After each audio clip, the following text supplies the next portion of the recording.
Hey guys, welcome to another video. This video is one that I'm pretty excited about, and it's going to be about redesigning my personal website. The old website that I did have honestly was not really that good, and I feel like the design and everything in it was a little bit tacky and a little amateur.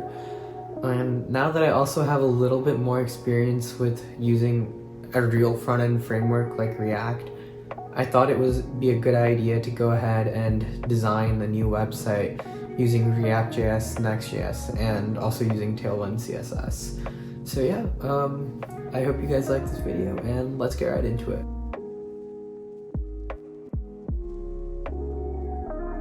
So one of the reasons that I guess I wanted to even do this website was, apart from redesigning it, I also wanted to use like AI tools to generate a good amount of the components that were on the web page itself.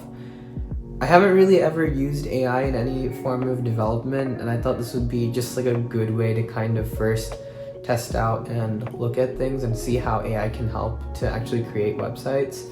But without any further ado, I guess I'll just go and give a quick rundown of how the website just looks. So the website starts with just my name in like a custom font that I found online. I thought it looked kind of cool, as well as like the circuit board background for a Tailwind CSS patterns plugin that I found, which works really well. The only thing I had to do was specify the class name for that, so I thought that was kind of cool.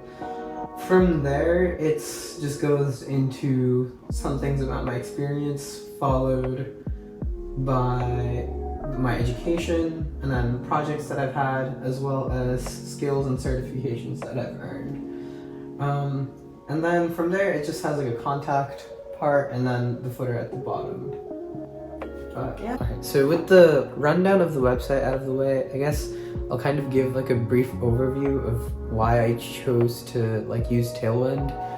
I myself am not good at front-end code at all, and I think if I had to write any of the CSS code for this website, what the product is right now would probably look a lot more crappier. I think Tailwind's really good in that way, in the sense that you can write scalable code for the front end that looks really professional, but at the same time put in very minimal time to actually go ahead and develop it. So for me, using Tailwind in that regard was kind of a bit of a no-brainer. Now I want to discuss the part of the video that's probably going to be the most interesting, and the one that kind of surprised me the most as well. So for a good chunk of the components, I used AI to create them, and AI being mainly ChatGPT. My portrait itself was also created using Midjourney, and Midjourney created like a few different combinations from the source image that I gave it, and then a lot of the creations that came out looked absolutely nothing like me, and I still feel like even the portrait that's on the website right now isn't like amazing, but I feel like after I tune it a little bit more, I could probably get something that looks a little bit more realistic.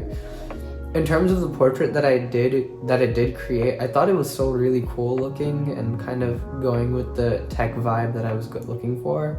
So I guess a lot of these like text-to-image AI platforms like Midjourney, I think they're really cool if you're just trying to kind of create some branding for yourself, and then it just goes ahead and creates something that's kind of what's up your alley, but you don't really have to hire someone to go ahead and create that for you. And then from there, I guess let's also talk about ChatGPT. There were multiple parts of this website where I think I first started creating it myself, and then I realized, oh wow, I'm really bad at front-end code. And then I just decided, okay, let's just see if ChatGPT can do it any better. So a lot of the smaller minor things, like maybe like button design or just like layout and having the right classes for Tailwind. When I saw something that was visually not what I wanted, I just told ChatGPT to do it, and then just gave it like minor tweaks to make it work for my website, and I thought that worked very well. One of the main parts that I think ChatGPT did a really good job coding that I just did not want to do at all was coding the dark mode. Initially, I had done it myself, but when you hit the dark mode button, you had to press it twice for it to actually toggle the dark mode on the website. And I didn't want to take too much time to actually see why this was why this wasn't working. So I threw it into ChatGPT and it gave me a pretty simple like initial version pretty quickly. And then from there I told it, okay, I also want to take into account the user system preference. And then from there, ChatGPT actually created something that was almost like, I want to say 90% correct. And I saw the only thing that it wasn't doing was setting like a specific state for one of the variables that was created. So I told like ChatGPT, hey, the dark mode you created only works for a second, can you fix it? And it actually fixed it on the first try and it worked flawlessly. And that's the implementation that's being used on the website. Another thing that's also completely coded by ChatGPT on the website is the nav bar and also the scrolling menu that's as well as the collapsible menu that's there in the mobile view. Both of those are things that I really didn't want to spend time to create, and I thought just telling AI to do it would be a lot more easier. And I guess this kind of leads me into what I think about AI in general, at least from the limited amount of time that I used it right now. I think in terms of actually using it, it's obviously a very powerful tool, and a lot of things that are static that don't require much logic or much business know-how, things that you can type really quickly and just tell the AI platform to do it, it'll probably do a pretty good job, and it's going to do as good as your prompting to it is. That being said, you still need to know when it's messing up, because there were a few times where it created something that was just straight up wrong, but there was only like 1 or 2 minor tweaks you'd have to do to the code to make it work.